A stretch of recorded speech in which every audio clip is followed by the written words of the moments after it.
പൂർത്തിയാക്കി 5 വർഷം പിന്നിട്ടിട്ടും വൈദ്യുതി ലഭിക്കാതെ വയനാട്ടിലെ ഗോത്രവർഗ വീടുകൾ. നൂൽപ്പുഴ, പണപ്പാടി, കാട്ടുനായ്ക്ക ഉന്നതിയിലെ 2 കുടുംബങ്ങളാണ് ദുരിതമനുഭവിക്കുന്നത്. രാത്രിയായാൽ മണ്ണെണ്ണ വിളക്കാണ് ഇവർക്ക് ഏകാശ്രയം.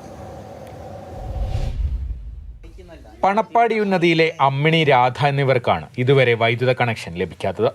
ഇവരുടെ വീട് നിർമ്മാണവും വയറിങ്ങും പൂർത്തീകരിച്ചിട്ട് 5 വർഷം പിന്നിട്ടു. വീടുകൾക്ക് തൊട്ടടുത്ത് വരെ വൈദ്യുതി ലൈൻ എത്തി നിൽക്കുന്നുമുണ്ട്. എന്നിട്ടും എന്തുകൊണ്ട് കണക്ഷൻ ലഭിക്കുന്നില്ലെന്നാണ് ഇവർ ചോദിക്കുന്നത്. വൈദ്യുതി ലഭിക്കുന്നതിനാവശ്യമായ രേഖകൾ വീട് നിർമ്മാണം ഏറ്റെടുത്ത കരാറുകാരന് കൈമാറിയിരുന്നു. എന്നിട്ടും വൈദ്യുതി ഇതുവരെ ലഭിച്ചില്ലെന്ന് വീട്ടുകാർ പറയുന്നു. 2 വീട്ടിൽ കറണ്ട് ഒന്നുമില്ല. 5 വർഷം ആവാനായി. പിന്നെ അയാളുടെ അടുത്ത് വിളിച്ച് പറയുമ്പോൾ അയാൾ പറയും പേപ്പറൊക്കെ കൊണ്ടുപോകാന്ന്. എന്നിട്ട് അതിനൊക്കെ പേപ്പർ അമ്മയൊക്കെ കൊണ്ടുപോയതാ. പിന്നെ അടുത്ത ആഴ്ചത്തേക്ക് വരുമെന്ന് പറയും. പിന്നെ അതിന് ശേഷം ഇങ്ങോട്ട് കാണുമില്ല. പഠിക്കുന്ന കുട്ടികളും ഉണ്ട്. നമുക്ക് മണ്ണെണ്ണ വിളക്കും മെഴുകുതിരി കത്തിച്ചാണ് വീട്ടിലത്തെ കാര്യങ്ങളൊക്കെ കഴിഞ്ഞു പോകുന്നത്. വൈദ്യുതി ഇല്ലാത്തത് കുട്ടികളുടെ പഠനത്തെയും ബാധിക്കുന്നുണ്ട്.